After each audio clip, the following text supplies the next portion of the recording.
ધારી લેવાનું કોઈ પણ બી તમે વાવતા હો, માની લો ડુંગળી વાવો છો કે લહણ વાવો છો કે ઘઉં વાવો છો, ચણા વાવો છો, કપાસ વાવો છો, જીરું વાવો છો, જે પણ પાક તમે વાવતા હોય મગજમાં ધારી લેવાનું.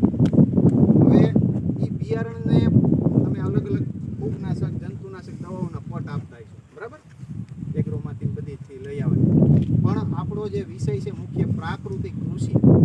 પ્રાકૃતિક કૃષિની અંદર ક્યાંય પણ જંતુનાશક કે ફૂગનાશક વાપરવાની વાત આવતી નથી. કેટલા પાકની અંદર આપણે ઓછામાં ઓછા આપણે ખેતરની અંદર 2.5 વીઘાની અંદર આપણે આ બધું આયોજન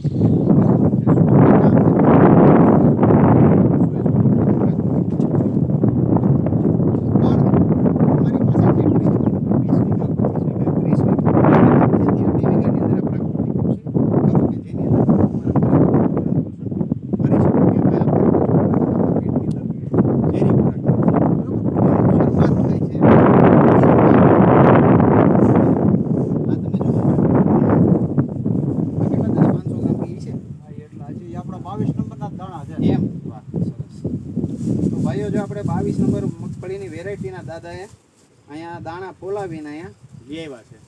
આ દાણા આપણે એક તો માટી આ સમજી લ્યો 5 કિલો માટી છે, એની અંદર આપણે આ દાણા નાખીએ.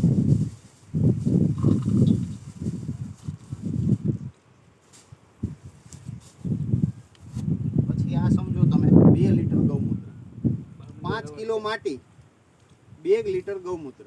આ સમજી લો 2 લીટર ગૌમૂત્ર છે. દેશી ગાયનું તાજું ગૌમૂત્ર લેવાનું. જૂનું હોય તો વાસી હોય તો વાંધો નહીં.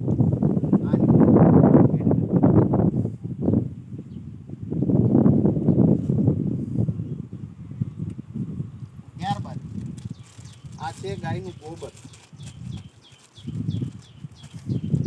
આ સમજો 5 કિલો, બરોબર, મગજમાં ધારી લો કે આ 5 કિલો, એને આની અંદર નાખી દો. કોથળી તોડી દો.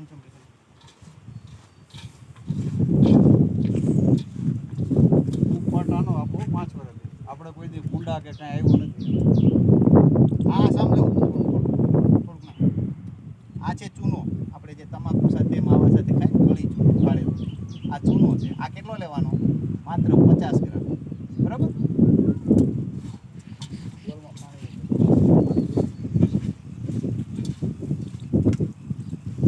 આની અંદર અને આ જે તૈયાર કર્યું ને આની અંદર 100 કિલો દાણાની પટ આપી શકે. કેટલો? 5 મણ, બરાબર. 5 મણ દાણાને આપણે આ રીતનું પટ આપી આવી રીતનું પેલું પ્લાસ્ટિક જોતું ને આવું આની અંદર તડકો ન આવે એવી જગ્યાએ આપણે છાયાની અંદર સૂકવી દેવાનું.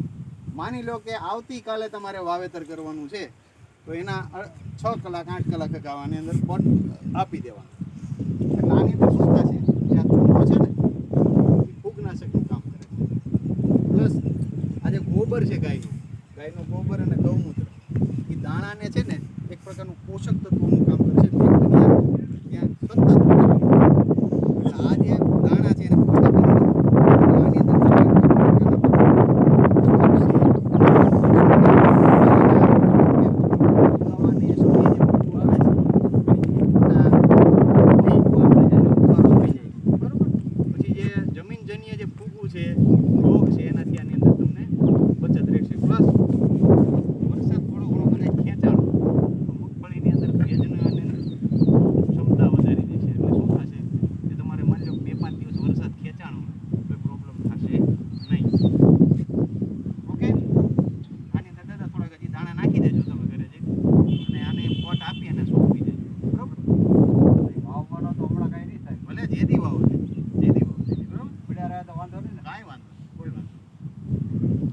અંદર વાંધો નહીં, પણ વાવેતરના અગાઉ